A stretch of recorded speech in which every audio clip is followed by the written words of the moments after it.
Bismillahirrahmanirrahim. Assalamualaikum warahmatullahi wabarakatuh. Subhanaka la ilma lana illa ma 'allamtana innaka antal alimul hakim. Wa la hawla wa la quwwata illa billahil aliyyil azim.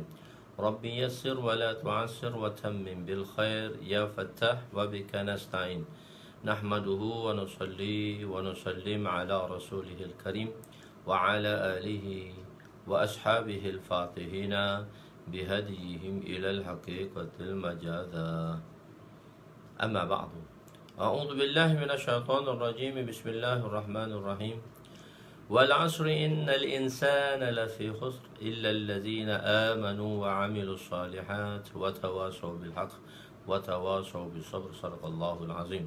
وقال النبي صلى الله عليه وسلم لا يؤمن أحدكم حتى يحب لأخيه ما يحب لنفسه. وقال النبي صلى الله عليه وسلم نضر الله امرأ سمع مقالتي فوعاها ثم أدها كما سمع رب مبلغ أو آمن سامع أو كما قال عليهم الصلاة والسلام.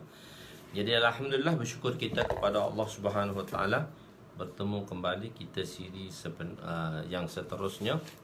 Alhamdulillah, hari ini kita telah sampai kepada bahagian yang kedua, iaitu bahagian pengampunan Allah Subhanahu wa taala. Yang 10 hari pertama telah meninggalkan kita.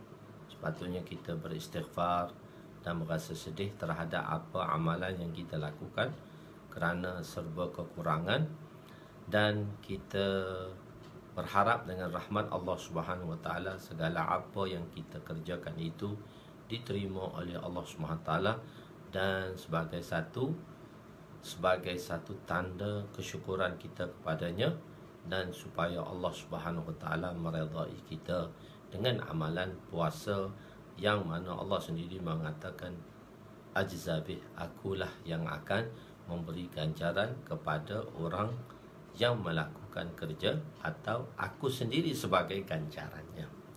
Kan? Jadi kita hari ini bersambung kembali pada perbahasan kita, iaitu la adri, saya tidak tahu. Saya tidak tahu. Pada muka surat 161. La adri. Ada sedikit saja sambungan, iaitu sedikit saja sambungan tentang hadis yang kedua, iaitu hadis Jibril, iaitu la adri, saya tidak tahu. Falabistu maliya. Jadi Sayyidina Umar radhiyallahu anhu berkata, hampir beberapa lama aku berdiam diri, tidak bertanya mengenai lelaki tersebut.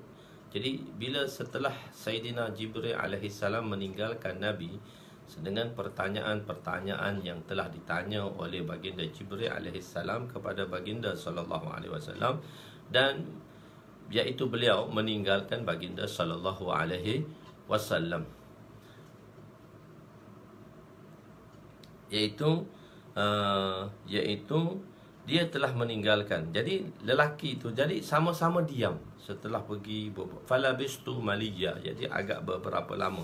Dalam sebahagian riwayat 162 menyatakan setelah 3 hari baru bangkit balik cerita. Ada setengah riwayat mengata falabistu maliyan, beberapa ketika lah, beberapa jam selepas itulah, lepas pemergian dia tadi. Atau ada riwayat mengatakan sampai 3 hari. Perkara ini tak ditimbulkan siapakah lelaki yang hadir tadi.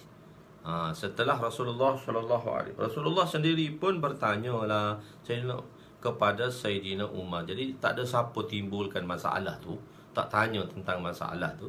Maka lelaki tadi, maka Rasulullah sendirilah bertanya kepada Sayyidina Umar radhiyallahu anhu. Rasulullah sendiri bertanya kepada Sayyidina Umar mengenai lelaki tersebut.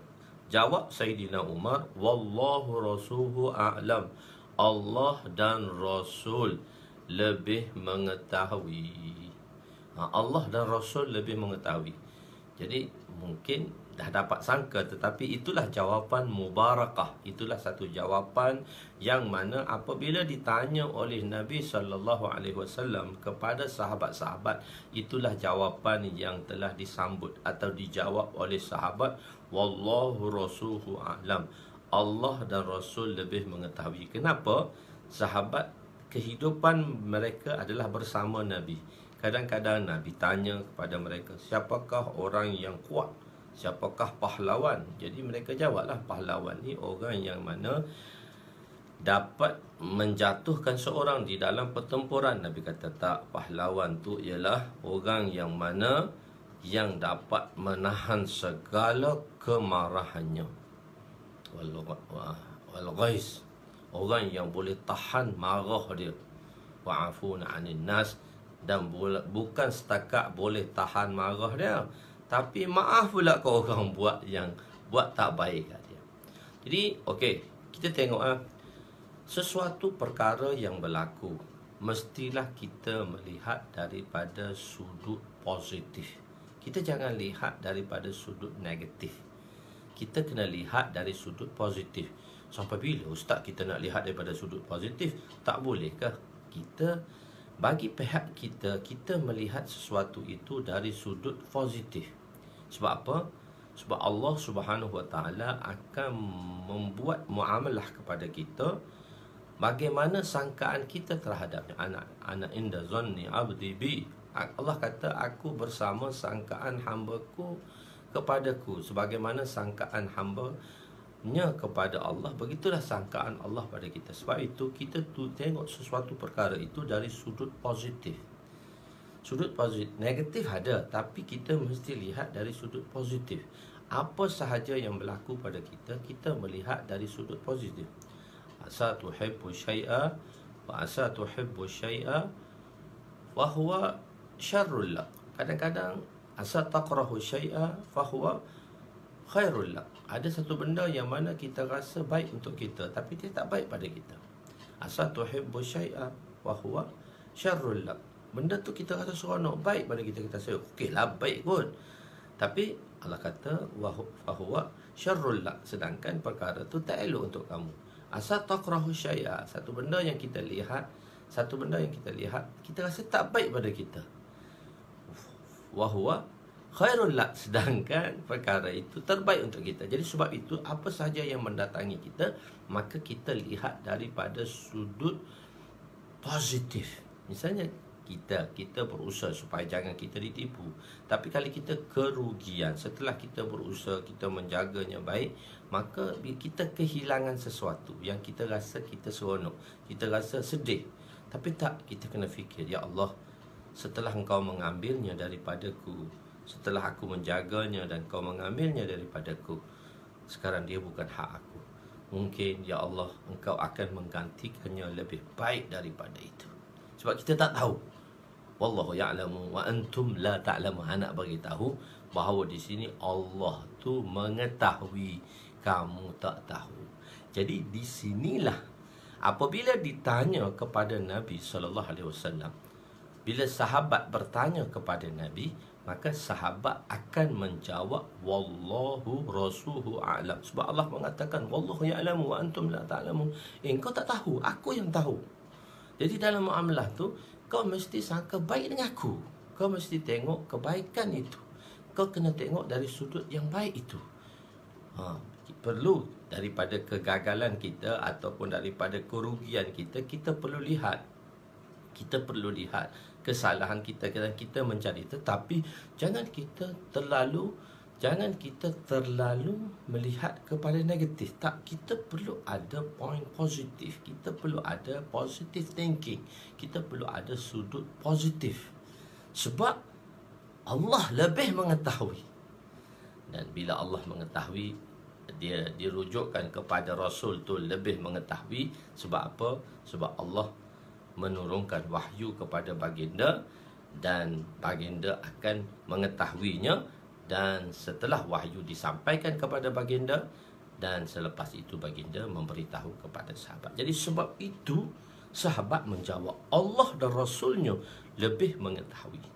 Jawapan ini adalah adat mubarakah para sahabat, dan jawapan inilah paling tepat kerana Nabi akan menjawab mengikut keadaan dan masa. Situasi dia begini, Nabi jawab macam ni. Masa dia begini, Nabi jawab macam ni. Berbeza-beza keadaannya. Jadi sebab itu sahabat selamat, dia kata Allah je, Rasul je yang tahu. Oleh itu tidak semestinya setiap soalan yang ditanya itu mesti dijawab. Dan satu lagi perkara, ada benda yang mana soalan tu tak perlu kita jawab. Adalah suatu bahaya. Jadi semua orang bertanya kepada kita lah. Nabi bila ditanya dia akan jawab. Ada benda yang dia tak jawab. Jadi sebab itu adalah suatu bahaya menjawab sebarang soalan berkaitan dengan agama, apatah lagi berkaitan hukum akam secara sembarangan, seperti mana yang banyak tersebar ketika ini. Jadi kadang-kadang ramai orang, Masya Allah, dia dah mendengar, dia dah tahu, dia cuba nak jawab. Jadi sebab tu bila kita tanya satu orang alim, dia tak terus jawab, dia diam saja. Situasi ni dia diam saja, dia tak terus jawab. Tapi kalau orang awam, dia akan terus jawab. Tak boleh, salah, tak betul. Gitu. Jadi tak betul. Jadi tak semestinya kita jawab. Jadi apatah lagi satu orang yang dia bukan ustaz. Lebih-lebih lagi janganlah cuba memberi jawapan, khususnya ialah pada masalah-masalah yang bersangkut paut dengan fatwa. Mungkin disebabkan dengan terlibat dengan aktiviti dakwah dan sebagainya. Dalam aktiviti dakwah dia dah Masya Allah dah lama, ataupun aktiviti ilmiah dia pun dah banyak dah, Masya Allah mendengar ustaz ni dan ustaz tu. Ini menyebabkan berlakunya kepincangan. Inilah suatu yang bahaya yang amat besar. Jadi ini bahaya yang amat besar lah. Dari perkara ni, dia satu perkara yang bahaya. Jadi khususnya mungkin dia terlibat dalam motivasi. So dia orang yang bercakap agama tapi dia bukan latar belakang agama. Maknanya dia bukan latar belakang madrasah. Mungkin dia akan dapat buah-buah agama tadi dengan bersama dengan asatizah, bersama dengan para ustaz, ataupun dia selalu orang yang banyak mungkin membaca dan sebagainya. Jangan dia jawab, apatah lagi. Jadi sebab tu kalau satu orang dia tanya masalah saya tengah jalan, saya tak jawab. Kadang-kadang ada satu masalah tu tak perlu kita jawab dengan segera. Mungkin jawapan itu kita beri dia tak faham, atau dia faham lain daripada jawapan. Inilah yang berlaku pada masyarakat.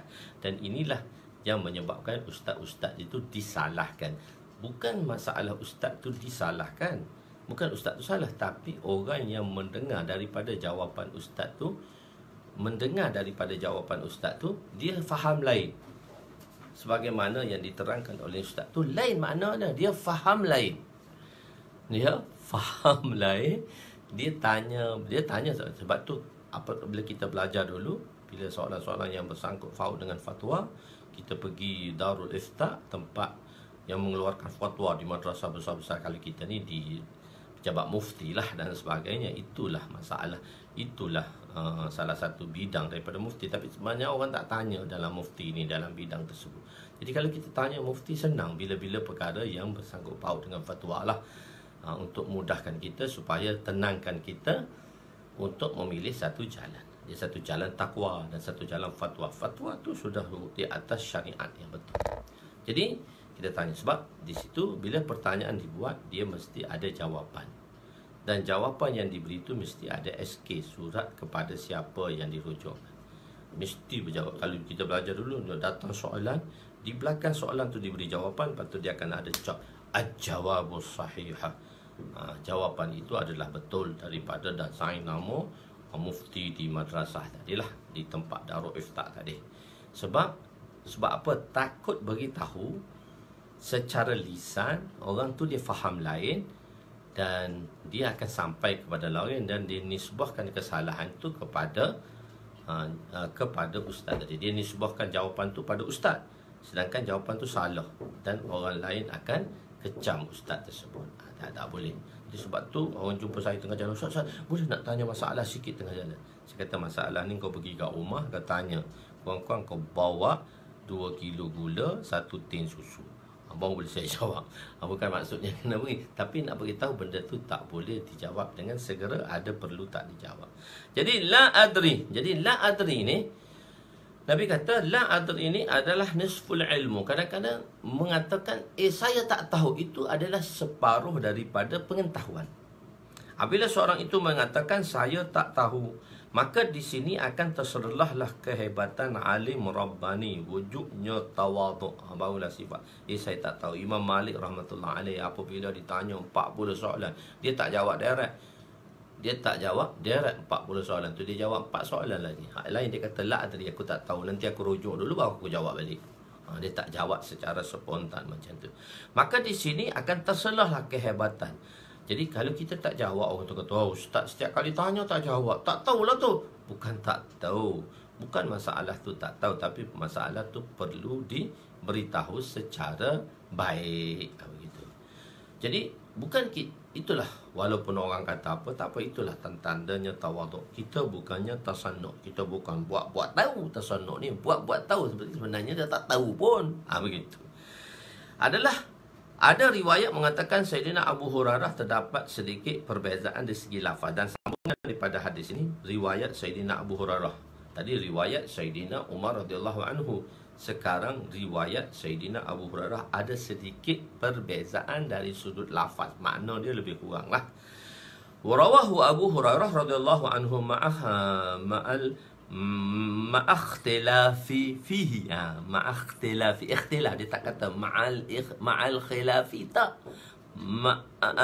Ma'akhtilafi wa fihi, dan di dalamnya wa iza ra'aital hufatal urata as-summal buqma mulukal ard fi khamsin la ya'lamuhunna illa Allah summa qara'a innallaha indahu ilmu sa'ah wa yunazzilul ghais. Al-ayah muttafaqun alaih. Dalam riwayat Sayyidina Abu Hurairah, sambungan dia sedikit. Summa ra'aitul hufatal urata. Itu sama, tapi ditambah as-summal buqma. Summal buqma. Sayyidina Abu Hurairah meriwayatkan hadis ini daripada dengan sedikit perbezaan. Perbezaan. Apabila kamu melihat orang yang tidak berkasut, lagi tidak berpakaian yang sempurna, satu lagi summa pekak. Pekak saya bracketkan situ, bukan setakat pekak. Pekak di sini orang yang tidak mendengar kebaikan.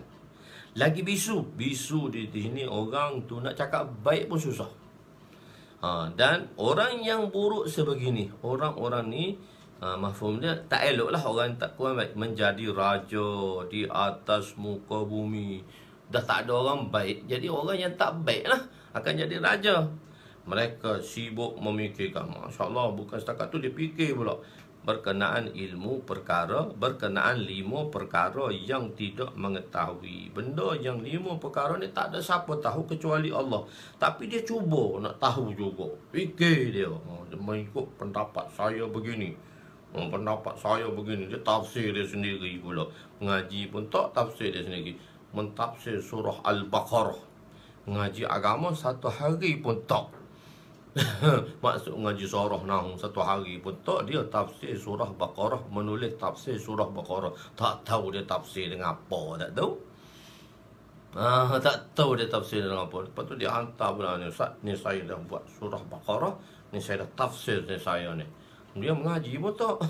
Dia ikut otak kepala dia, mana boleh. Macam tu. Kemudian 5 perkara tidak mengetahui melainkan Allah SWT sahaja. Kemudian baginda atau rawi ini kepada hadis ini atau baginda, qala rawi qala rasul, membaca ayat, sesungguhnya di sisi Allah lah pengetahuan tentang hari kiamat dan dialah yang menurun hujan. Hadis dalam surah Luqman ayat 34. Hadis ini muttafaq alaih. Dalam riwayat yang sedikit ini dengan riwayat panjang, dimasuk riwayat sedikit ni, riwayat ni riwayat muttafaq alaih. Riwayat sana tadi riwayat Muslim sahaja. Begitu. Sayyidina Abu Hurairah radhiyallahu anhu, Abu Hurairah bin Amr bin Abdusyam bin Zushairi bin Zarif bin Itab bin Abi Su'ud Ibnu Mas'ud, ini dalam ilmu tarikh lah, menukilkan bahawa sebahagian sahabat telah berkata, Sayyidina Abu Hurairah berkata, namaku pada zaman jahiliyah Abdusyam bin Sakar, lalu baginda memberi nama kepadaku Abdul Rahman. Abdul Rahman diberi nama Abdul Rahman. Sayyidina Abu Hurairah nama dia Abdul Rahman. Abdul Rahman. Tapi orang tak kenal Abdul Rahman tu siapa. Orang akan kenal Sayyidina Abu Hurairah radhiyallahu anhu. Sayyidina Abu Hurairah radhiyallahu anhu orang yang banyak meriwayat dengan hadis daripada Nabi. Beliau masuk dalam 3,5 tahun Islam. Tahun ke-7 Hijrah beliau masuk Islam. dan sampai 11 Hijrah di awal bulan Jamadil Awal Rasulullah dah wafat. Jadi beliau bersama dengan Nabi lebih kurang beberapa tahun, 3 tahun lebih saja bersama dengan Rasulullah sallallahu alaihi wasallam.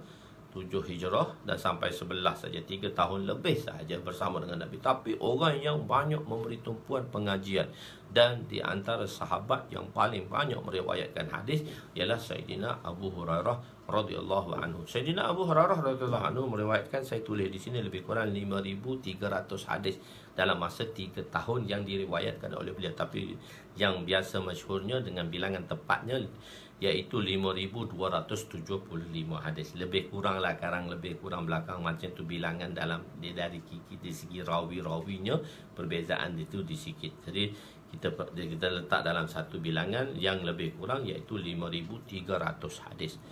Sayyidina Abu Hurairah telah saya jelaskan dahulu, sahabat-sahabat yang muda banyak meriwayatkan hadis dibandingkan dengan sahabat-sahabat yang tua, sebab mereka ni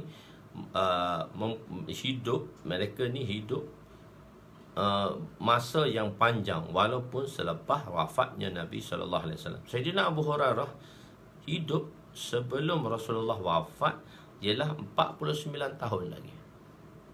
49 tahun, 48 tahun, 49 tahun. Sebab Sayyidina Abu Hurairah mati tahun 59. Rasulullah wafat tahun 11. Jadi 48 tahun Sayyidina Abu Hurairah. Jadi 48 tahun ni satu benda yang lama. Jadi orang-orang yang datang selepas itu boleh menambil hadis, meriwayatkan hadis daripada Sayyidina Abu Hurairah yang dengar sendiri daripada Nabi. Jadi makin pendek rawinya, maka sanadnya makin pendek. Bila sanadnya pendek, maka kita panggil sanad tu ali, sanad tu tinggi. Sanad tu tinggi, sanad tu ali. Saya kalau dalam sudut hadis, kalau riwayat daripada ustaz kami, iaitu lebih kurang 20 dan lebih kurang 33, lebih kurang 31. Tapi kalau ambil daripada riwayat iaitu Maulana Abu Hasan Al-Ladwi, kita untung 2 sanad. Kita untung dua sanad, iaitu 29. Jadi pendek lagi sanad kita. Begitu. Khair. Dan perkataan Nabi fi khamsin, mereka ni memikirkan tentang 5 perkara. Fi khamsin ni kalau kita tengok dalam segi bahasa Arabnya, fi tu huruf jar. Huruf jar ni dia adalah kata sendi. Jadi kata sendi dia mesti bergantung kepada perbuatan sebelumnya. Perbuatan ke dia kata masdar ke kata asal ke, perbuatan ni dia muta'alliq lah. Dia mesti ada pergantungan sebab dia itu kata sendi. Jadi dia bersangkut paut dengan yatafakkaru. Jadi fi khamsin ni kita kalau tengok satu i'rab, kita kata muta'alliq kepada yatafakkarun. Yakni apa maksud dia? Mereka sibuk memikirkan mengenai 5 perkara yang tidak diketahui melainkan Allah. Duk sibuk 5 perkara ni. Allah Ta'ala kata, kau tak payah tahu pun tak apa. Benda tu, ada benda yang mana Allah suruh kita tahu, ada benda tu wajib kita tahu dan pelajari. Ada perkara yang mana Allah kata, aku tak suruh kau tahu, aku suruh kau beriman dengannya sahaja. Jadi maka ni ada orang yang mana dia cuba nak tahu apa. Jadi benda-benda tu, jadi fikir 5 perkara, tak ada siapa tahu kecuali Allah. Dan ataupun fi khamsin tu muta'alliq kepada ilmu qiyamis sa'ah, dakhilun ilmu qiyamis sa'ah. Jadi 5 perkara itu ilmu mengenai bila berlakunya kiamat, termasuk di dalam perkara yang tidak diketahui melainkan Allah. Bila berlaku hari kiamat, tak ada siapa tahu kecuali Allah. Sebagaimana firman Allah Ta'ala, innallaha indahu ilmu sa'ah wa yunazzilul ghais wa ya'lamu ma fi arham وَمَا تَدْرِي نَفْسٌ مَاذَا تَكْسِبُ غَدًا وَمَا تَدْرِي نَفْسٌ بِأَيِّ أَرْضٍ تَمُوتُ إِنَّ اللَّهَ عَلِيمٌ خَبِيرٌ. Sesungguhnya di sisi Allah lah pengetahuan yang tepat tentang hari kiamat, dan dialah jua yang menurunkan hujan dan yang mengetahui dengan sebenar-benarnya tentang apa yang ada di dalam rahim ibu yang mengandung, dan tiada seorang pun yang betul mengetahui apa yang akan diusahakannya esok hari, sama ada baik atau jahat. Dan tiada siapa pun yang dapat mengetahui di bumi manakah dia akan mati. Sesungguhnya Allah Maha mengetahui lagi amat meliputi.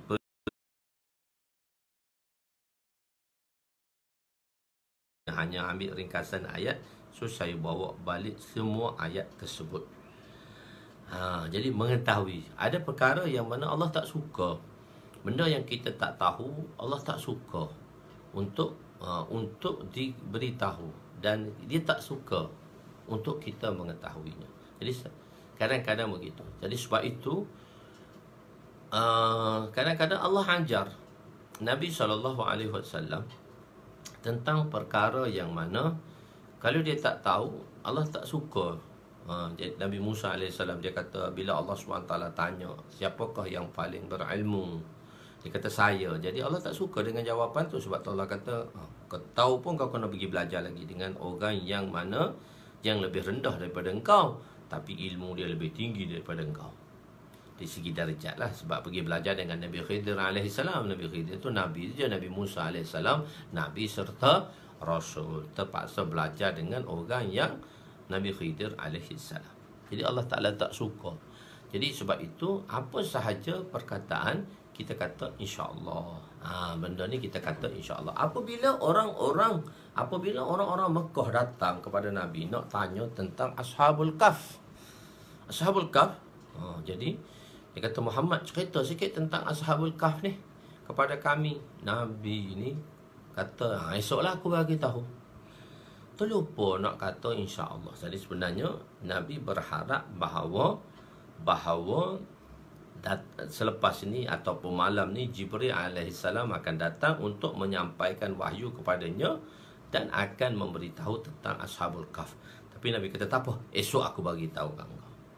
Nabi terlupa nak kata insya-Allah pada benda tu. Dan Nabi harap macam tu. Maka 2 minggu wahyu tak turun. Orang Quraisy mari tanya, Muhammad mana cerita tu? Yang kau kata engkau nak cerita tu. 2 minggu Allah ajar Nabi tak turun wahyu. Selepas 2 minggu turun ayat. Sama ada ayat ni atau surah Wadduha. Selepas 2 minggu tak turun ayat. Wala taqulanna li syai'in inni fa'ilun zalika ghada illa an yasha Allah. Wala taqulanna li syai'in, jangan kamu berkata sesuatu, inni fa'ilun zalika ghada, esok aku akan buat. Pasti aku akan buat esok. Illa, kecuali insya-Allah. Kamu kata insya-Allah. Jadi kena kata insya-Allah dulu. Dan Nabi terlupa nak kata insya-Allah. Nabi kata dia tahu, tak apa, esok dia beritahu. 2 minggu wahyu tak turun kepada Nabi. Nak ajar pada kita. Jadi sebab itu apa perkara-perkara yang kita tak tahu dan apa yang akan datang insya-Allah, kita kata insya-Allah. Begitu. Hadis seterusnya, hadis nombor 4 lah. Sebab kita kira hadis tadi, hadis nombor 3 daripada Abu Hurairah pendek tu, kita kira nombor 3 daripada bab ini, daripada Kitabul Iman. Nombor 3 tu daripada keseluruhan. Hadis keempat daripada keseluruhan daripada bab itu, daripada Kitabul Iman nombor 3.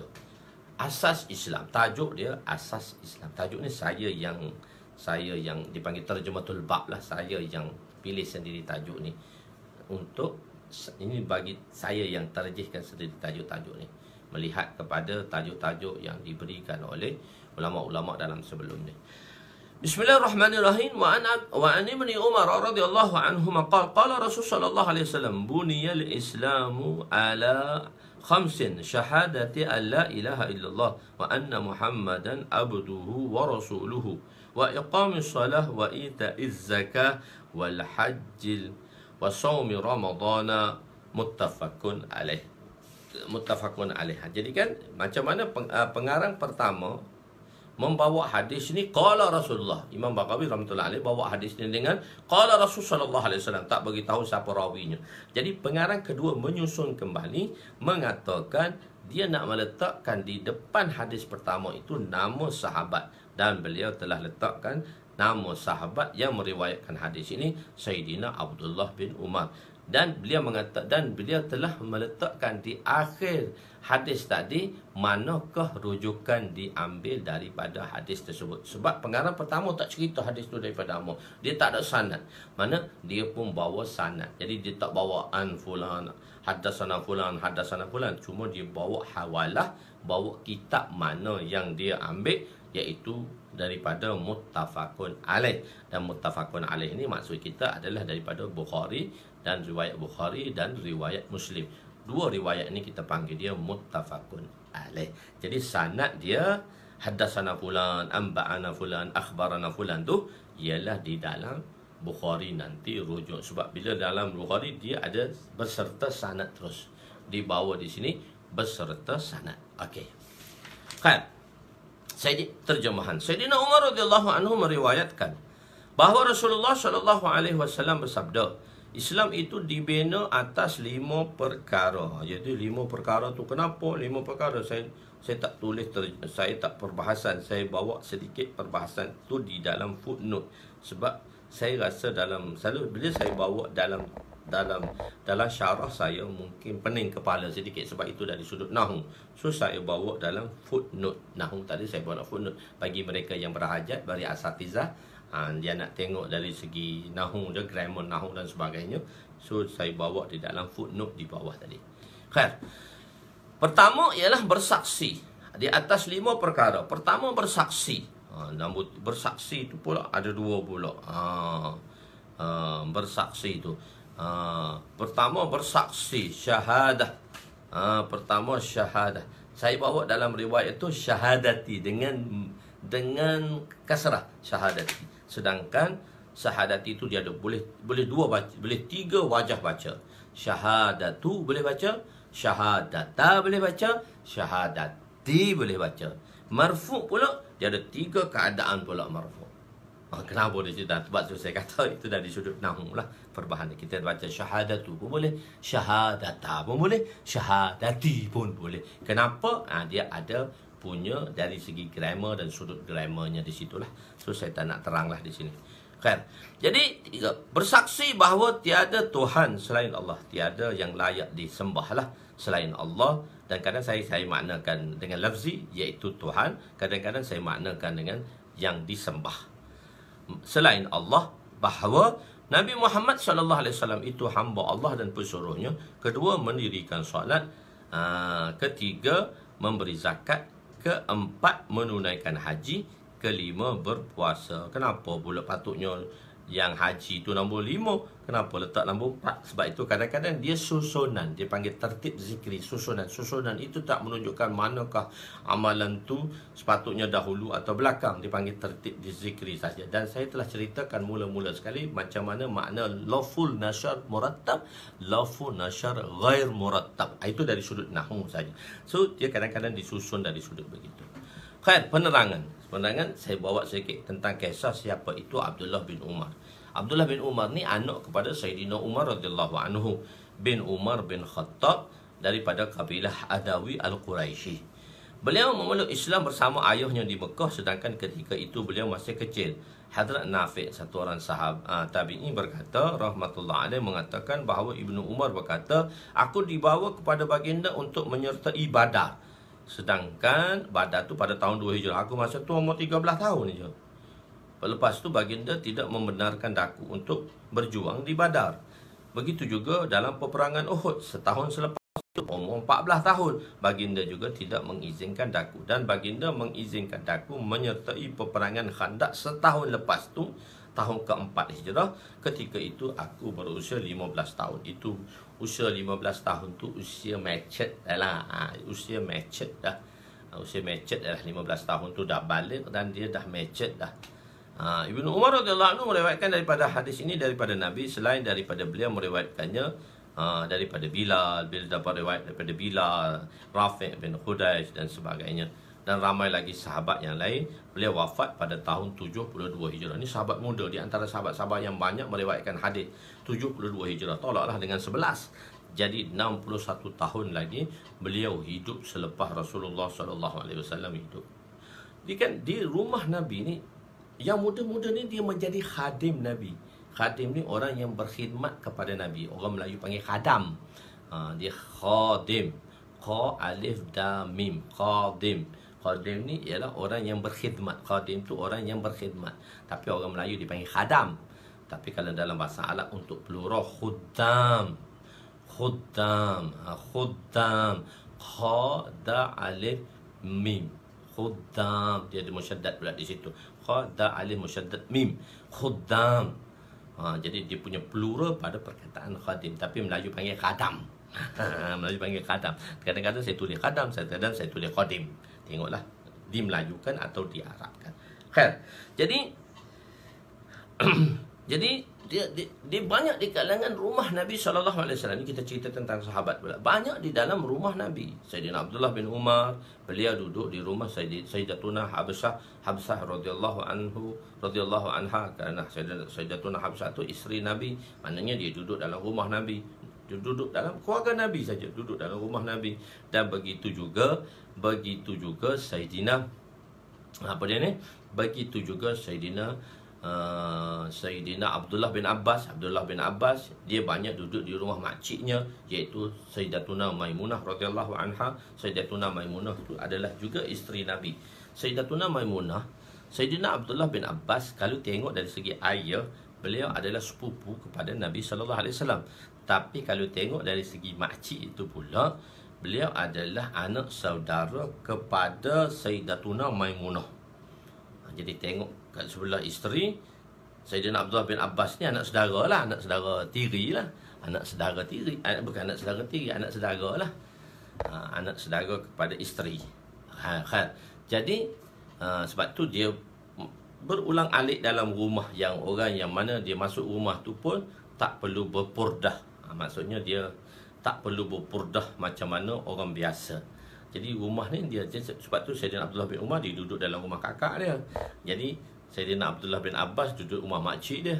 So banyak Sayyidina Anas radhiyallahu anhu, anak Ummi Sulaim. Ummi Sulaim ni saudara sesusu Nabi. So dia boleh pergi, dia anak saudara sesusu, dia boleh pergi dalam rumah Nabi. Begitu Sayyidina Anas bin Malik radhiyallahu anhu. Sayyidina Anas bin Malik radhiyallahu anhu, Ummu Sulaim. Jadi Sayyidina dan begitu juga hamba Nabi sallallahu alaihi wasallam Sauban, dan begitu juga Sayyidina Abdullah bin Mas'ud. Sayyidina Abdullah bin Mas'ud ni khadim Nabi semasa di dalam perjalanan. Jadi semua bila Nabi nak bersafar, Sayyidina Abdullah bin Mas'ud lah yang akan menyediakan semua persiapan Nabi. Sayyidina Abdullah bin Mas'ud, apa itu tentang bedding Nabi, tentang miswak Nabi, tentang lota Nabi, semua dia ni khadim dalam perjalanan Abdullah bin Mas'ud. Jadi banyaklah mereka ni lah yang kecil-kecil ni lah, umur usia muda ni lah bersentiasa bersama dengan Nabi, mendapat tarbiyah Nabi. Sayyidina Abu Hurairah juga di antara khadim Nabi SAW. Tapi mereka di luar rumah. Jadi dia banyakkan saudara susu dan sebagainya. Bila kita tengok dari sifat susuan pula, Nabi SAW, wanita yang menyusu Nabi 4 orang. Ada 4 orang wanita yang menyusui Nabi SAW. Satu ibu Nabi SAW, Ummu Sayyidah, itu ibu Nabi Aminah yang menyusu Nabi SAW. Kedua Ummur Ramman. Ummur Ramman juga yang menyusu Nabi SAW. Ummur Ramman ni dia adalah hamba kepada ayah Nabi, iaitu Abdullah. Hamba kepada ayah Nabi, dan dia juga disusu oleh Ummur Ramman. Dan ketiga Suwaibah. Suwaibah ni juga telah menyusu Nabi SAW. Suwaibah ni hamba kepada Abu Lahab, di mana Nabi SAW wafat. Bila Nabi lahir, maka Abu Lahab ni dia telah merdekakan Suwaibah, dan Suwaibah ni lah yang menyusu Nabi, khas untuk susu Nabi saja. Dan Suwaibah ni juga menyusu Sayyidina Hamzah radhiyallahu anhu. Sayyidina Hamzah radhiyallahu anhu, walaupun dia pakcik Nabi, tapi dia adalah adik-beradik sesusu Nabi. Bila Sayyidina Hamzah radhiyallahu anhu meninggal, dia telah meninggalkan satu anak perempuan. Jadi anak perempuan Hamzah itu adalah sepupu Nabi lah. Kalau dari segi kalau pakcik Nabi tadi, kalau Hamzah tu pakcik Nabi, tapi Hamzah tu juga ialah Sayyidina Hamzah tu juga ialah saudara sesusu Nabi. Jadi orang pun bila Sayyidina Hamzah radhiyallahu anhu wafat, meninggal dalam peperangan Uhud, dia meninggalkan anak dara dia. Maka orang sahabat telah mengatakan, ya Rasulullah kahwinlah dengan anak Hamzah. Itu adalah sepupu dia. Kalau ikut sepupu boleh kahwin. Tapi Nabi kata tak, aku tak boleh kahwin dengan anak Hamzah, sebab anak Hamzah tu anak saudara sesusu aku. Jadi Nabi tak kahwinlah dengan anak Hamzah, sebab anak Hamzah tadi dia sepupu Nabi dari sudut susuan, pula dia anak saudara susuan. Jadi semacam mana halalnya nasab, begitu juga halalnya rada'ah. Rada'ah ni iaitu mengenai susuan. Dan Halimatus Sa'diyah yang menyusu Nabi sallallahu alaihi wasallam. Jadi 4 wanita yang diberi sa'adah, diberi kemuliaan untuk menyusu baginda sallallahu alaihi wasallam. Suwaibah Ummur Rumman, ibu Nabi sallallahu alaihi wasallam, Aminah dan Halimatus Sa'diyah. Ini 4 mereka yang menyusu baginda sallallahu alaihi wasallam. Khair, Sayyidina Abdullah bin Abbas bin Umar adalah sahabat yang paling banyak meriwayatkan hadis. Di antara sahabat yang banyak meriwayatkan hadis lah.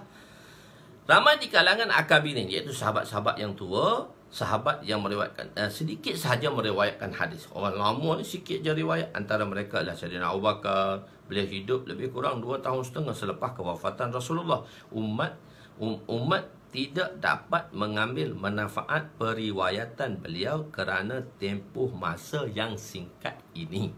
Oleh itu tertib Allah ialah sahabat yang banyak meriwayatkan hadis ialah daripada galangan sahabat yang muda. Contohnya Sayyidina Abu Hurairah meninggal setelah 49 tahun sudah kewafatan Nabi. Sayyidina Anas, semasa kewafatan Nabi, beliau berusia di antara 19 tahun. Dia pergi datang rumah Nabi tu, Anas bin Malik tu, masa dia umur 9 tahun, 10 tahun. Dan 9 tahun atau 10 tahun dia berkhidmat rumah Nabi 9 atau 10 tahun. Masa Rasulullah wafat dia baru umur 19 tahun. Tapi dia hidup lebih kurang 80 tahun lebih lagi. Rasulullah SAW dalam tempoh yang panjang boleh meriwayatkan. Orang panjang ini membolehkan ramai orang boleh menerima hadis langsung daripada mereka yang mendengarnya daripada Nabi SAW. Sayyidina Abdullah bin Abbas, Sayyidina Abdullah bin Umar, Sayyidina Anas radhiyallahu anhu, Sayyidina Abdullah bin Mas'ud. Mereka ini adalah orang yang mendekati Nabi. Sayyidina Abdullah bin Abbas duduk bersama Sayyidatuna Maimunah, ibu saudara beliau. Sayyidina Abdullah bin Umar bersama Sayyidatuna Hafsah, kakak beliau. Sayyidina Anas ialah khadam Nabi, merupakan anak kepada Ummi Sulaim, yang merupakan mahram Nabi. Dan begitu juga Sayyidina Abdullah bin Mas'ud yang merupakan khadam semasa safar. Mereka ini ialah semua orang-orang yang mendekati Nabi, berkhidmat kepada Nabi dan banyak mendengar daripada hadis Nabi. Khair, kita balik kepada hadis itu. Bunyal Islam. Okey. Ada kadang-kadang saya baca, di samping saya baca, saya terang. Ada perkara yang saya jelaskan dahulu, baru saya baca. Dia ada 2 keadaan yang mana saya akan memberi penerangan. Jadi tuan-tuan akan dapat tahulah macam mana cara saya nak tackle tuan-tuan untuk memahami satu benda. Di samping saya baca, saya terang. Ada perkara tu saya baca semua baru saya terang. Ada tu sebelum saya baca, yang saya tulis tu saya terang dulu. Okey. Sekarang saya nak bagi tahu pada tuan, sebab tuan-tuan kena tahu benda-benda basic yang saya nak sampaikan di sini. Jadi tuan-tuan boleh tahu keadaan saya di sini, so baru boleh memahami kitab yang saya nak karang ni, kitab yang saya tulis ni. Begitu dia. Kadang-kadang dia kena mengetahui, kadang-kadang situasi penulis tu, kadang-kadang kita buat masuk satu benda yang kita tengah belajar, di situ kita masuk dalam pelajaran tu. Jadi atas pergi ambil, dia kena quarantine, saya pernah ambil. Dia dah tahu saya buat live, dia telefon pula. Ya Allah. Khair. Jadi begini ialah Islam itu dibina Islam itu dibina atas 5 perkara. Okey, perkataan bunia, basic, foundation. Foundation sesuatu bangunan, dia duduk di mana?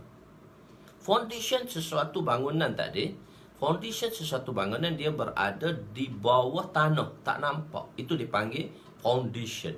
Bangunan yang tinggi, tersegang indah. Bangunan yang tinggi itu tersegang indah ialah bangunan tinggi. KLCC 88 tingkat.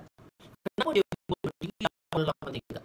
Sebab dia ada foundation yang kuat. Dengan sebab foundation tadi, dengan sebab foundation, maka terdiri tersegang indahnya KLCC boleh menampung ketinggian 88 tingkat. 88 tingkat.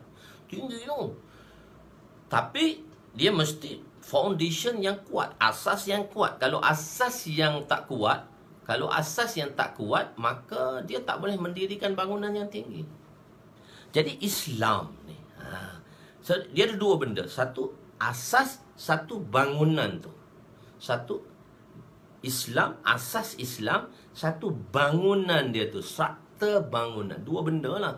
Satu hak zahir yang kita nampak tersegang indah, satu lagi ialah foundation. Di sini Nabi nak cerita foundation. Di sini Nabi nak menceritakan tentang foundation tu. Foundation, tapi sebut foundation ni ialah, Nabi sebut foundation ni ialah 5 perkara. 5 perkara tu dari sudut bilangan. Tetapi 5 perkara ni dia adalah hanya 2 benda sahaja. Tengok, dalam Islam ialah kita ada, dalam Islam ni dia ada 5 benda asas. Imaniyat, dari sudut keimanan. 2, ibadat, dari sudut ibadat kita. Dan yang ketiga, dari sudut muamalat. Keempat, dari sudut muasyarah. Kelima, dari sudut akhlak. Imaniyat, ibadat, muamalat, muasyarah, akhlak. Ya, inilah sebenarnya syariat Islam tadi. Syariat Islam tu dia bukan hanya pada iman saja, bukan pada ibadat saja, tapi dia ada lagi dari sudut muamalat. Dia ada lagi dari sudut muasyarah, dan dia ada lagi dari sudut akhlak. Jadi 5 perkara. So Nabi nak ceritakan asas ini 2 saja, foundation dia 2 sahaja. Asas dia di 5 perkara tadi sebenarnya 1 iman dan 4 lagi ibadat. 1 iman, syahadah la ilaha illallah wa anna Muhammadar Rasulullah tu dia panggil imaniyat, di bawah imaniyat. Dan sembahyang, puasa, zakat, haji di bawah ibadat. Sebenarnya 5 tu berada di dalam dua asas iman tadi. Dua bahagian besar di dalam syariat. 2 bahagian besar di dalam 5 syariat tadilah. 5 syariat tadi. Tapi punca syariat ada 4, tapi syariat ni dia ada 5. Ada 5 syariat. Syariat dari sudut imaniyat, syariat dari sudut ibadat, syariat dari sudut muamalat, syariat dari sudut muasyarah, syariat dari sudut akhlak. Tapi syariat pula sumber dia daripada 4. Quran, hadis, ijma' dan qiyas. Sumber syariat tadi 4. Quran, hadis, ijma' ulama' dan qiyas. Ini kita bergantung kepada, ini adalah daripada ahli sunnah wal jamaah. Okey, setakat tu. Jadi basicnya ialah, basic dia tadi benda bawah tak nampak. Jadi maksudnya 5 perkara yang Nabi cerita tadi berada di dalam 2 bahagian, iaitu iman dan ibadat. Iman dan ibadat ni bunia, basic. Maksudnya dia foundation yang tak nampak. Dia foundation yang tak nampak. Bila dia foundation yang tak nampak, orang tak nampak macam banyak mana iman kita. Orang tak nampak banyak mana sembahyang kita, sebab dia duduk di bawah. Tapi orang nampak imarah dia tadi, bangunan tadi. Bangunan Islam, imaratul Islam ialah muamalat. Orang tengok macam mana muamalat kita, niaga beli kita macam mana, muasyarah kita macam mana, cara kehidupan kita, kejiranan kita, macam mana cara kehidupan muasyarah, cara kehidupan kita. Dan satu lagi ialah macam mana dari sudut akhlak. Sudut ini dia panggil imarah Islam. Orang nampak tu. Tadi orang tak nampak Islam. Sebab orang nampak muamalat orang Islam tak betul, muasyarah orang Islam tak betul, akhlak orang Islam tak betul. Orang tak tengok sembahyang orang Islam. Orang tak tengok iman orang Islam. Tapi orang tengok macam mana orang Islam tu dia bermuamalah.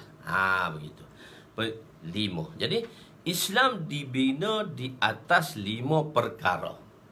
5 perkara. Di sini Nabi sebut 5 tapi dalam 2 bahagian. Okey. Dalam hadis ini Nabi telah membuat perumpamaan, iaitu suatu yang bukan bentuk fizikal, dengan dia panggil ghair mahsus, dengan perkara yang mahsus, yang dirasai, yang fizikal, yang boleh dirasai.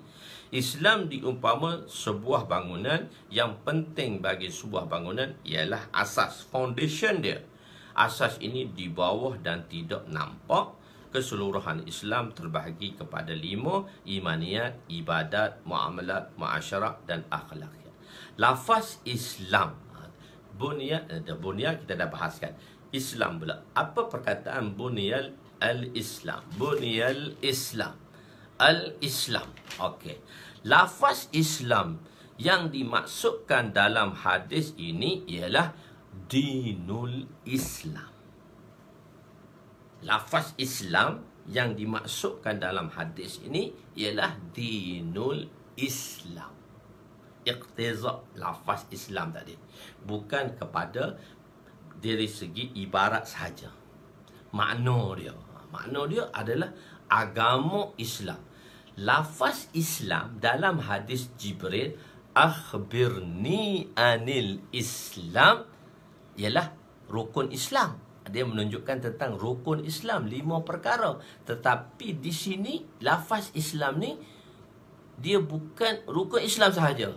Dia 3 sekali, iaitu rukun iman, rukun Islam dan ihsan. Boleh faham? Harap-harapnya fahamlah. Jadi dinul Islam, dalam Islam tak apa dia? Dalam dinul Islam, agama Islam tak ada iman. Agama Islam tu ada rukun iman, ada rukun Islam. Agama Islam tu ada ihsan. Menunjukkan perkara-perkara ihsan. Apa itu ihsan telah kita jelaskan. Jadi tengok di situ. Lafaz Islam yang dimaksudkan dalam hadis ini ialah dinul Islam, cara hidup Islam. Beza dengan maksud hadis Jibril. Dalam hadis itu yang disebut akhbirni anil Islam. Al-Islam dalam hadis Jibril maksudnya rangka asas Islam sahaja, terdiri daripada 5. Ad-din dalam hadis ini bermaksud ad-din, maksudnya dinul Islam. Al-Islam tu, alif lam tu maksud ad-din. Alif lam tadi maksud ad-din, dinul Islam. Jadi dinul Islam sini 5 perkara tak adalah. Dia punya 5 bahagian tak adalah.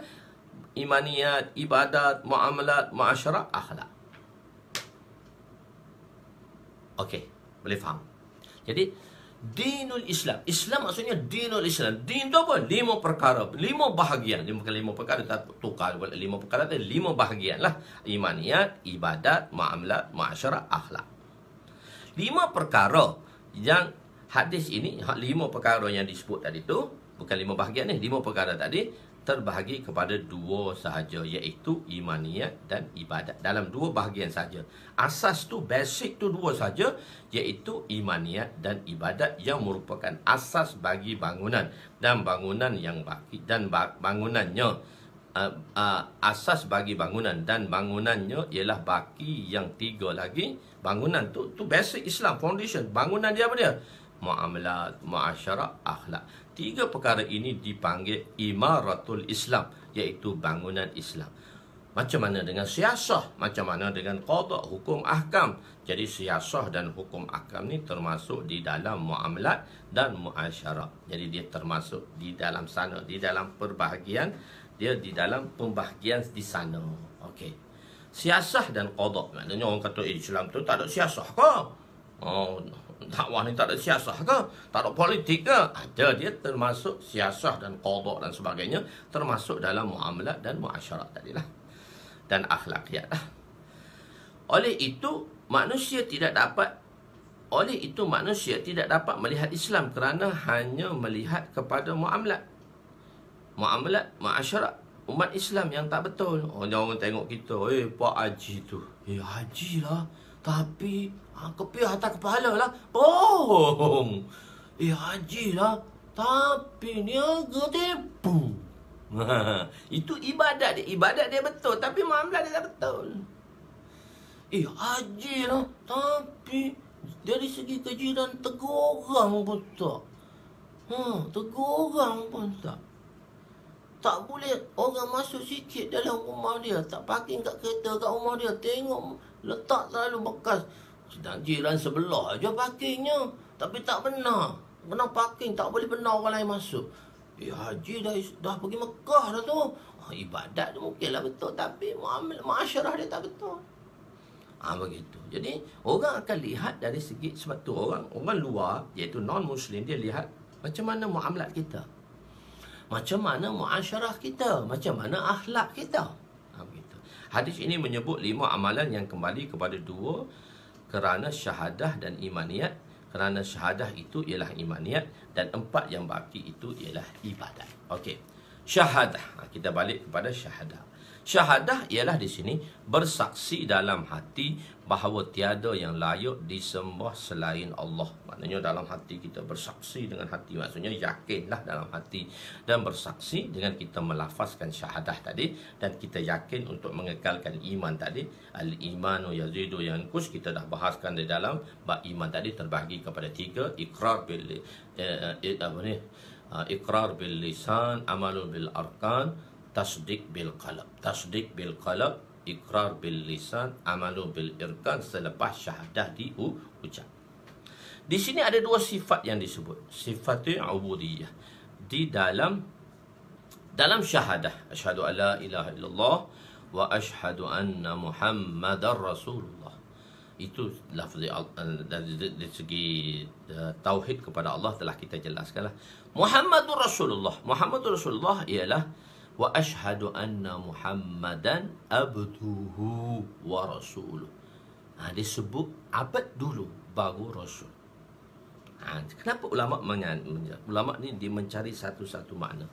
Kenapa abad dahulu disebut, selepas itu disebutnya rasul? Sebab makam ubudiyah satu makam yang tertinggi, yang mana semua orang boleh dapat. Rasul ni hanya pilihan Allah. Nabi ni pilihan Allah. Jadi tak adalah orang Islam yang lain yang dapat. Tetapi kalau semua ubudiyah ni semua orang boleh menjadi hamba Allah. Makam yang tertinggi dalam kalangan semua. Makam ubudiyah yang paling tinggi Nabi SAW lah. Tetapi semua orang boleh mengejar makam ubudiyah dengan sebab makam ubudiyah. Jadi sebab apa? Untuk menyempurnakan perintah, maka seorang itu mesti berada di makam ubudiyah. Pelaksanaan perintah yang kamil, pelaksanaan perintah yang sempurna apabila kita berada di makam ubudiyah. Kita tahu kita tu siapa. Makam ubudiyah, dia makam ubudiyah, di makam yang paling tinggi ni, satu makam yang paling tinggi dia panggil makam ubudiyah. Kita tahu kita ni hamba Allah yang begitu kardit. Satu kisah yang saya nak bawa di sini tentang Ayas rahmatullah alaih. Ayas rahmatullah ni ialah satu orang menteri kepada satu orang raja yang bernama Raja Mahmud. Raja Mahmud ni dia di dalam kerajaan Al-Ghaznawi. Al-Ghaznawi ni dalam 1000 tahun lepas, lebih kurang 1000 tahun lepas lah. Iaitu benua Hindustan ni, dia satu benua lagi. Dan Al-Ghaznawi itu dalam Afghanistan lah. Pada masa itu dia diperintahi oleh satu orang raja yang beriman. Nama raja itu Raja Mahmud. Raja Mahmud ni lah yang menyerang tentera Hindu di India. Tetapi setelah berapa kali serang, kali ke-16 kali serang, semua gagal. Tapi tak putus asa. Kali itu 17 baru serang dan mendapat kejayaan. Jadi 1 kali gagal tak jadi masalah. 2 kali gagal tak jadi masalah. Raja Mahmud ni dia 16 kali gagal nak lawan tentera Hindu. Tapi lepas tu Hindu kan satu benua yang tertua di dunia, nak lawan tentera Hindu ni. Hindu masa tu hebat, ustaz kami beritahu. Hindu tu masa tu dia hebat. Dia boleh buat bilik magnet. Bilik magnet macam mana? Satu bilik yang dia akan letak, dia akan balingkan patung tu tadi bergantungan di awang-awangan di dalam satu bilik. Jadi patung tu akan sembah. Hindu kan dia banyak patung dan sebagainya. Jadi Raja Mahmud ni dia serang kali ke-17 tu baru dia menang. Dia tak putus asa. Dia tengok semut. Dia tengok semut tu, semut naik, turun jatuh, naik, turun jatuh, naik, turun jatuh, turun jatuh. Dia last kali semut tu dapat mendaki satu tempat yang tinggi. Dia kata, aku kalah tu, aku tak boleh mengalah. Sebab apa? Di dalam kesempitan itu adanya kelampangan. Fa inna ma'al usri yusra, inna ma'al usri yusra. Sesungguhnya kesempitan itu dihimpit oleh 2 kesenangan. Sebenarnya kenapa kita rasa susah? Sebab kita dihimpit oleh 2 kesenangan. Sebelah kanan kita senang, sebelah kiri kita senang. Cuma kita perlu melangkah. Bila kita melangkah ke kanan, kita akan senang. Kita perlu melangkah ke kiri, kita senang. Di mana saja kita melangkah, kita senang. Kita tidak boleh berada di dalam kerisauan, kesusahan tadi. Dia kata, aku tak boleh nak buat apa dah. Kita putus asa. Jadi bila kita putus asa, kita tidak melangkah. Bila kita tak melangkah, macam mana kita nak berjaya? Sedangkan Allah kata, fa inna ma'al usri yusra, inna ma'al usri yusra. Di situ. Inna ma'al usri. Sesungguhnya kesempitan itu dihimpit oleh 2 kesenangan. Dalam satu syair Arab. Iza shtaddat bikal balwa, fafakkirhu alam nashrah. Wa innal usri baina yusrain fafrah idza ishtaddat bikal balwa. Jika kamu diselubungi rasa balwa, rasa senang, susah hati, fafakkirhu alam nashrah. Berfikirlah kamu tentang surah Alam Nashrah. Wa innal usra baina yusrain. Sesungguhnya kesempitan itu dihimpit oleh 2 kesenangan. Sebab tu jangan kita putus asa. Bila kita putus asa, kita tak melangkah. Sedangkan langkah ke kanan kita kesenangan, langkah kiri juga senang. Tapi orang panggil langkah kanan lah. Maksudnya kita dihimpit. Bila kita berada dalam kesusahan itu, bila kita stay dengan kesusahan dan kita tidak berusaha, maka kita tak akan mendapat kesenangan. Jadi sebab itu kita melangkah. Tak kira lah sebab kita sekarang berada di dalam kesusahan. Bila kita melangkah, sebenarnya ke kanan dan ke kiri itu adalah kesenangan. Ini Allah beritahu, yakinlah dengan janji Allah SWT. Kita kena yakin dengan janji Allah, baru kita tahu, baru kita rasa tenang, lega. Jadi dia ada satu orang hamba. Dia ada satu orang menteri lah. Menteri ni dulu dia asal hamba, asal pengembala kambing. Tapi dia orang cerdik. Tapi raja naikkan pangkat dia jadi pegawai istana, lepas tu ketua pegawai istana, sikit-sikit lah naik, lepas tu jadi menteri, last sekali jadi wazir a'la, menteri besar, orang kanan raja. Jadi semua raja ni tanya Saidina Ayas, banyak kisah-kisah ibrah, kisah-kisah tauladan yang ditunjuki oleh Ayas. Ini salah satu daripada kisahnya. Jadi Raja Mahmud telah menjadikan Ayas rahmatullah alaih dah satu peringkat tertinggi lah. Dia dah jadi ketua menteri dah lah. Dah jadi menteri besar dah lah. Jadi dia diberi pegangan, tugas dia ialah menteri keuangan. Kena jaga gedung khazanah. Bila jaga gedung khazanah, duk tengok khazanah hari-hari ya. Dia akan masuk, tengok khazanah hari-hari. Dia akan kira khazanah hari-hari. Tetap dia mestilah seminggu tu ada cuti. Jadi masalah sekarang ni, orang lain tak senang hati. Ramai orang tak senang hati dengan perbuatan dia yang meragukan. Maksudnya apa? Menteri-menteri lain tak senang hati. Menteri lain tengok Ayas ni masuk juga hari Ahad, hari Minggu, hari Jumaat lah kalau ikut masa tu, masuk juga ke bilik khazanah tersebut, sedangkan itu hari cuti dan masa tu mana ada OT, overtime, mana ada kerja overtime. Sekarang je orang sibuk kerja overtime, nak lebih sikit, nak ada OT. Boleh OT tak? Oh, kalau lepas kerja tertanya, boleh OT tak? OT kat masjid lah, OT banyak masa, bagi luang masa kat masjid lah. Cukup lah ibadah, cukup lah kerja tu, banyak masa di masjid, banyak masa dengan amalan masjid, banyak orang ajak kepada masjid. InsyaAllah lepas PKP lah, buka balik, kita azam semualah untuk kuatkan masjid kita. Okey. Jadi jadi hal tak senang. Dia beritahu Raja Mahmud, tuanku, dia kata Ayas ni melakukan satu perbuatan yang mencurigakan. Sebab apa? Dia kata sebab apa? Dia ni masuk hari tak bekerja pun dia masuk juga. Kami tak senang hatilah tuanku, nanti dia ambil harta tuanku. Raja Mahmud kata, okey, senang, saya mudah je, saya percaya dengan dia. Tak boleh tuanku. Okeylah, oleh kerana nak menenangkan menteri-menteri lain, Raja Mahmud bawa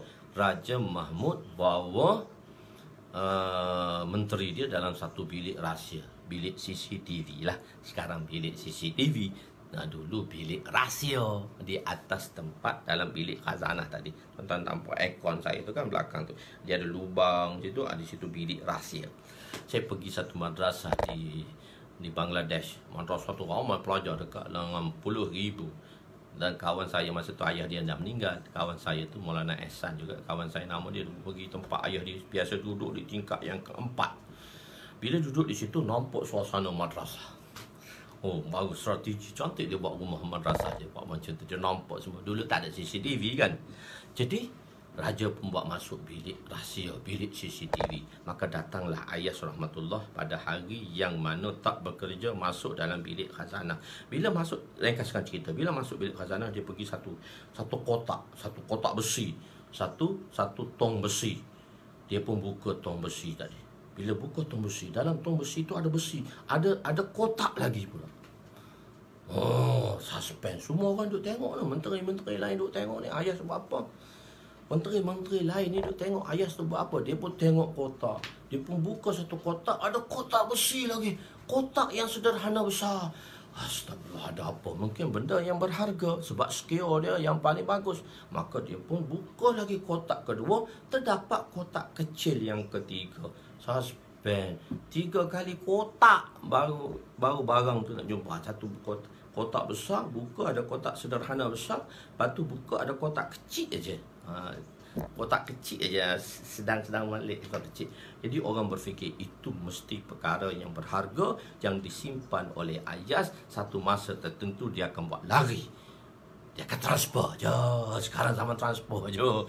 Ataupun scammer akan cari. Dulu tak ada scammer pun, sekarang zaman transfer. Dia kata dia akan transfer mana-mana. Jadi nak bukalah kotak seterusnya. Jeng. Ada apa tak tahu. Ada orang kata Quran, takkan Quran baca seminggu sekali. Dalam tu dikeluarkan yang dia buka kotak ketiga, dikeluarkan satu baju buruk bertampal-tampal. Baju tu dia pakai masa dia jadi hamba dulu, gembala kambing. Maka dia sekarang dah menteri, dah jadi apa dia? Dah jadi menteri besar. Mesti dia pakai baju menteri besar. Maka dia pun buang baju wazir dia. Dia pakai baju compan-camping yang bertampal-tampal. Dan dia lihat kepada cermin. Ada satu cermin besar. Orang lain habis pecah tembelang. Raja Mahmud kata, dah aku dah yakin dia tak buat apa pun. Dia masuk hari Minggu, dia buang baju kebesaran dia, dia pakai baju hamba. Dia pun tengok depan cermin. Ayas, kamu bukan menteri, kamu adalah hamba. Kesiannya Raja Mahmud ke engkau, dia lantik engkau sebagai ketua menteri. Tak ada apa, engkau ni tak ada apa. Engkau ni hamba saja. Engkau ni hamba saja. Kau ni hamba, kau tak ada apa. Ayas. Jadi seminggu sekali dia mengislahkan dirinya untuk berada di tempat asal, yang mengetahui dia tu siapa. Dia tu hamba kepada raja dan juga hamba kepada Allah. Raja Ayas mengetahui dia seorang hamba kepada Raja Mahmud. Kerana ihsan Raja Mahmud saja dia boleh naik pangkat. Kita siapa? Kita adalah adalah hamba Allah. Sebesar manakah kita, CEO kah kita, COO kah kita, GM kah kita, apa jenis kerja kita, macam mana pangkat kita, tapi kita adalah hamba. Makam ubudiyah. Seminggu sekali kena islah, mencari jalan islah untuk mengetahui kita ni siapa. Jadi Nabi kata di sini, disebut sifat ubudiyah dulu. Nabi itu disebut sifat ubudiyah. Asyhadu an la ilaha illallah wa asyhadu anna Muhammadan asyhadu anna Muhammadan abduhu, hamba. Sebab itu apabila nak bagi perintah kepada hamba, maka Allah akan khitab manusia itu hamba. Subhanallazi asra bi abdi. Demi zat yang maha mulia yang telah menjalankan. Siapa? Nabi. Tak. Allah Ta'ala kata hamba. Subhanallazi asra bi abdi. Demi zat yang telah menjalankan hambanya. Dengan sebab hamba itulah sampai ke Sidratul Muntaha. Jibril pun tak boleh sampai. Subhanallazi. Jadi mana-mana ayat yang nak memberi perintah kepada Nabi, wa anzalnal kitab ala abdi.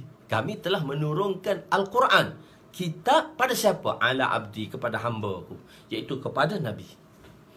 Makam ubudiyah ni satu makam yang paling tinggi dan semua orang boleh mencapai. Kalau tidak, Nabi saja maka Rasul. Jadi Nabi inilah ubudiyahnya yang tertinggi dan sifat rasuliyahnya juga tertinggi. Di sini ada dua sifat, sifat yang ubudiyah dan sifat risalah, iaitu kerasulan. Dan kedua-dua sifat ini kamil, sempurna yang ada kepada Nabi SAW. Syahadah tak, la ilaha illallah tu mana pula kita kena sebut ubudiyah pula? Muhammadur Rasulullah. Allah tu kan dia adalah pencipta kita. Dia pun asyhadu an la ilaha illallah, pada Allah tu dia pencipta. Sebab tu dia sebut asyhadu. Dia tak sebut nashhadu.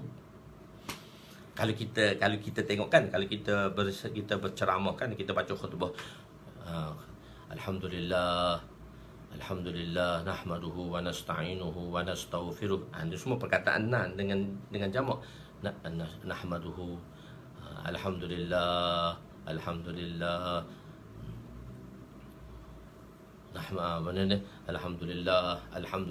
nahmaduhu wa nasta'inuhu wa nastaghfiruh wa na'udzu billahi min syururi anfusina wa min sayyiati a'malina. Asyhadu an la ilaha illallah. Nahmadu, puji, kita kena puji beramai-ramai. Sebab Ahmadu, aku seorang yang puji Allah. Tak boleh puji, engkau tak boleh puji seorang kau kena puji ramai-ramai. Tapi syahadah, asyhadu, lafaz aku.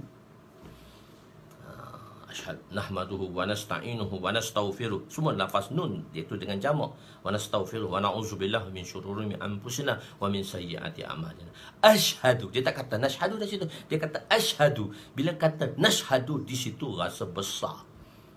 Nashhadu, dah kami bersumpah, aku, setiap orang tu mesti merasai hamba kepada Allah. Sebab kita hamba kepada Allah dan Nabi SAW. Khair. Jadi siapa Nabi? Setiap Nabi Allah memanggilnya dengan nama khitab. Nama Nabi, wahai Musa, wahai Ibrahim. Tetapi Allah memanggil Nabi dengan nama nubuwah, dengan nama risalah. Ya ayyuhar rasul, balligh ma unzila ilaika min rabbik, wa in lam taf'al fama ballaghta risalatah, wallahu ya'simuka minan nas. Ya ayuhan nabiyyu hasbukallah wa man ittaba'aka minal mu'minin. Ya ayuhan nabiyyu hardidil mu'minin 'alal qital. Jadi setiap Nabi dia memberi khitab dengan perkataan itu. Wahai Nabi, cukuplah Allah itu menjadi pelindung, penolong dan juga pengikut daripada orang beriman. Wahai Nabi. Dan Nabi, di sini Nabi dan juga mempunyai sifat ubudiyah yang sempurna, kerana hanya mereka yang mempunyai sifat ubudiyah yang sempurna sahaja yang dapat menunaikan perintah Allah secara sempurna. Satu lagi ialah saya nak sudahkan di sini. Saya nak masuk hadis esok, kita nak masuk hadis lain, hadis keempat, hadis kelima, cabang iman. Jadi Nabi kata ada satu sifat jalaliyah, ada satu sifat jamaliyah. Sifat Allah ni, nama-nama Allah ni ada 99, tapi ada terkandung dalam sifat jamaliyah dan ada lagi satu sifat jalaliyah. Tak boleh. Ingat nak habiskan, tak payah. Kita berhenti di situ sahaja. Sebab ada perkara yang nak disampaikan dalam sifat jamaliyah ini dan ada perkara yang nak disampaikan dalam sifat jalaliyah ni. Jadi ada benda saya nak cerita, bukan hanya setakat apa yang saya tulis saja. Sebab tuan-tuan seimbas lalu datang, saya akan ceritalah. Sebab tu nampak banyak sedikit cerita, sebab mungkin benda ni perkara-perkara baru dan perlu saya terangkan. Jadi kita berhenti di 166, sifat jamaliyah dan sifat jalaliyah. Dan Allah tu ada 99, dia dalam dua kategori, jamaliyah dan jalaliyah. Ada sifat yang Allah suka kita mendapatinya, ada sifat yang mana Allah tak suka kita mengambilnya. Wallahu alam, kita ambil di situ sahaja insya-Allah. Yang baik itu daripada Allah, yang kurang itu daripada kelemahan saya. Jadi kita mungkin PKP kita dah longgar, dah dilonggarkan sikit, jadi kita punya live pun tak ramai orang lagi ni, sebab ada yang telah bekerja dan sebagainya. Khair, insyaAllah nanti satu masa kita akan buat pengajian secara daurah nanti selepas raya lah. Ni tetap lagi lah, kalau 30 hari itu lebih kurang 40 jam lah pengajian. Jadi perkara-perkara yang nak disampaikan di sini ada banyak lagi lah kekurangan. Saya minta maaf, apa yang kurang itu daripada kelemahan saya, yang baik itu daripada Allah. Aku qouli hadza, astaghfirullahalazim li wa liwalidayya wa li jami'il muslimina wal muslimat wa lil mu'minina wal mu'minat al ahya'i minhum amwat bi rahmatika ya arhamar rahimin ya awwalal awwalin wa ya akhiral akhirin wa ya zal quwwatil matin wa ya rahimal masakin wa ya arhamar rahimin. Zalamna anfusana wa in lam taghfir lana wa tarhamna lanakunanna minal khasirin. Ya Allah, ya Tuhan kami, ampunilah dosa kami, dosa ibu bapa kami, dosa abang kami, dosa kakak kami, dosa adik kami, dosa jiran tetangga kami, dosa sahabat handai kami, dosa warga kami, dosa datuk nenek kami, dosa asatizah kami, dan dosa seluruh ummati muslimah sekalian. Ya Allah, ya Allah, pandanglah kami dengan pandang rahmat-Mu, pandanglah kasih sayang kami, pandanglah kami dengan kasih sayang-Mu. Ya Allah, 10 Ramadan yang pertama telah meninggalkan kami, ya Allah. Ya Allah, maka datanglah kisah yang kedua, bahagian yang kedua, bahagian pengampunan-Mu, ya Allah. Ya Allah, ampunilah kami, ya Allah. Ya Allah, ampunilah dosa-dosa kami, ya Allah. Ampunilah dosa-dosa kami, ya Allah. Kami, ya Allah, menyesali terhadap perbuatan kami. Kami berjanji tidak akan buat lagi, dan kami bercita-cita untuk akan datang kami tidak akan mengulanginya lagi. Ya Allah, tolonglah kami, ya Allah. Bantulah kami, ya Allah. Kesianlah kami, ya Allah. Ya Allah, berilah petunjuk dan hidayat pada kami, ya Allah. Bantulah kami, ya Allah. Ya Allah, ya Allah, hilangkanlah penyakit yang melanda di dunia ini, ya Allah, iaitu penyakit COVID-19, ya Allah. Penyakit COVID-19, ya Allah. Hindarkan, lenyaplah daripada bumi Malaysia dan bumi seluruh dunia ini, ya Allah. Ya Allah, kami tahu dan kami yakin, ya Allah, hanya dengan amalan sahaja yang boleh menghindarkan semua perbuatan tersebut. Segala persiapan yang telah kami buat, PKP apa semua, ya Allah, maka banyakkanlah amalan kami, ya Allah, untuk kami menolak bala-Mu, untuk kami menolak bala-Mu, ya Allah. Tolonglah kami, ya Allah. Rabbana atina fid dunya hasanah wa fil akhirati hasanah wa qina azabannar. Wa sallallahu ala sayidina Muhammadin wa ala alihi wa sahbihi ajma'in. Walhamdulillahi rabbil alamin. Taqabbalallahu minna wa minkum ya karim.